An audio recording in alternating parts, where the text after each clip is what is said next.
আজ আমি দেখাবো তোমাদের মাঝে অ্যাক্টিভ ব্যালেন্সার, একটি লিথিয়াম ব্যাটারির মধ্যে যেগুলো পুরান সেল সেগুলোতে ব্যালেন্সার না লাগালেই মোটামুটি তেমন একটা ফলাফল পাওয়া যায় না। আমার দেখা যাচ্ছে একটা নর্মাল একটা বিএমএস লাগা আছে, তো এটা দিয়ে ব্যালেন্স হয়, কিন্তু আমি পাশাপাশি একটি অ্যাক্টিভ ব্যালেন্সার লাগাবো, যেটা মূলত এটা অনলাইনে বা লোকাল শপে পাওয়া যায়। 400 থেকে 500 টাকার মধ্যে পাবো। আমি অলরেডি কানেকশনগুলো করছি।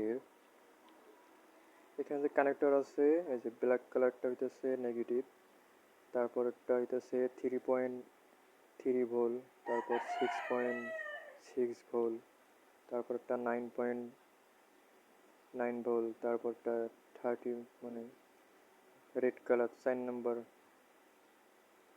পজিটিভ লাইন, আর এই যে নেগেটিভ মাঝে। এটা দেখে শুনে একদম লাগাতে হবে, আগে তার লাগাতে হবে, লাগানোর পরে বিএমএস কানেক্ট করতে হবে।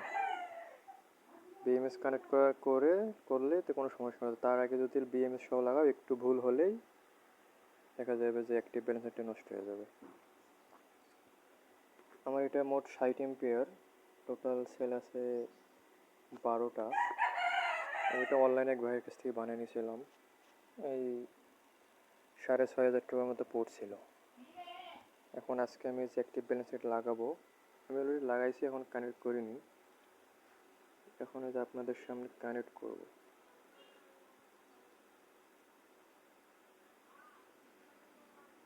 কানেক্ট করার সঙ্গে সঙ্গে দেখা যাচ্ছে একটা গ্রিন এলইডি জ্বলছে, এই যে। আর এখানে একটা সুইচের জায়গা আছে, সুইচটা লাগাই নেই, সুইচটা আমি শর্ট করে দিই, দিলেই আমার এটাই কাজ করা শুরু করে দিবে।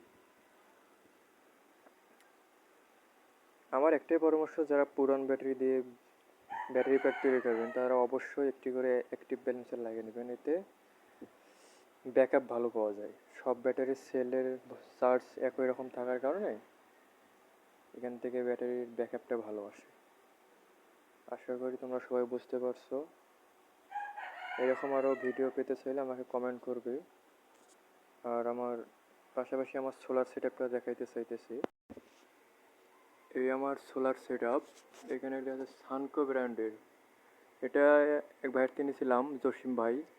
তার একটি ইউটিউব চ্যানেল আছে আইপিএস সেবা, সেখান থেকে নিতে পারেন। আমার এটা 60 এম্পিয়ার, আপনার 150 ভোল্ট সোলার ইনপুট করে, 12 এবং 24 দুটো সাপোর্ট করে।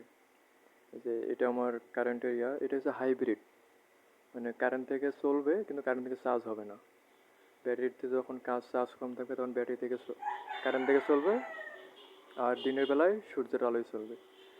এখানে আমি এর ভিতরে আমার যেটা শুধু ইনভার্টার লাগানো আছে, এটা চেঞ্জ ওভার নাই, আর এর ভিতরে আমি রিলে লাগিয়ে চেঞ্জ ওভার করছি। এখান থেকে আমার কারেন্টের আসছে, আর নিচে কালোটা হইতেছে ইনভার্টারের লাইন, আর এখান থেকে আমার আউটপুট। আমি বর্তমানে ব্যাটারি খুলছি, তো যার কারণে লাইন টেন সব অফ হয়ে আছে। আর এখানে বর্তমানে ডাইরেক্ট কারেন্ট দিয়ে চলতেছে। এইটা জাস্ট খুলে আমি এইখানে লাগাই, তাহলে দিনের বেলা সারাদিন সূর্যের আলোয় চলবে আমার সব লোড, আর রাত্রিবেলায় কারেন্ট থাকলে চলবে। আবার সিস্টেম আছে যে ব্যাটারি দিয়ে চলার করো, তাহলে ব্যাটারির কানেকশন হবে, ব্যাটারির চার্জ যখন ফুরে যাবে তখন সে কারেন্ট থেকে চলবে।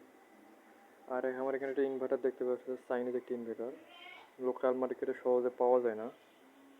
এটা আলি এক্সপ্রেস থেকে নেওয়া, বাংলাদেশে দাম পড়ছে প্রায় 3,000 টাকা। এটা কোনো কত মানে ওয়াট নেওয়া যায় সেটা দেয়া নেই, কিন্তু আমি সর্বোচ্চ 800 ওয়াট পর্যন্ত লোড দিছিলাম। যেহেতু 12 ভোল্ট সিস্টেম, এখান থেকে 800 ভোল্টের মানে কিছুক্ষণের জন্য 800 ওয়াট পর্যন্ত দিছিল। বেশি ফুল টাইম আমি দিয়ে দেখিনি, তাই আমার বাসায় যে লোড চলে সেই হিসাবে এটা ঠিক আছে। আমার অতটা লাগে না, মোটামুটি কোনো গরম টরম হয় না, একদম সুন্দর চলে। আর এটা আমার পুরনো একটা, আমি যে স্টেপ ডাউন মডেল একটা কন্ট্রোলার বানিয়েছিলাম, এটা দিয়ে আমার ছোটো একটা ব্যাটারি চার্জ দেই। এই যে এই ব্যাটারিটা, এটা মূলত আমাদের স্প্রে ঢোলের, তো ওইখানে চার্জ হয়। আজকে এ পর্যন্তই, ভালো থাকবেন, সুস্থ থাকবেন। কোনো পরামর্শ লাগলে কমেন্ট করে জানাবেন, আমি সেই উপরে একটা ভিডিও নিয়ে আসবো।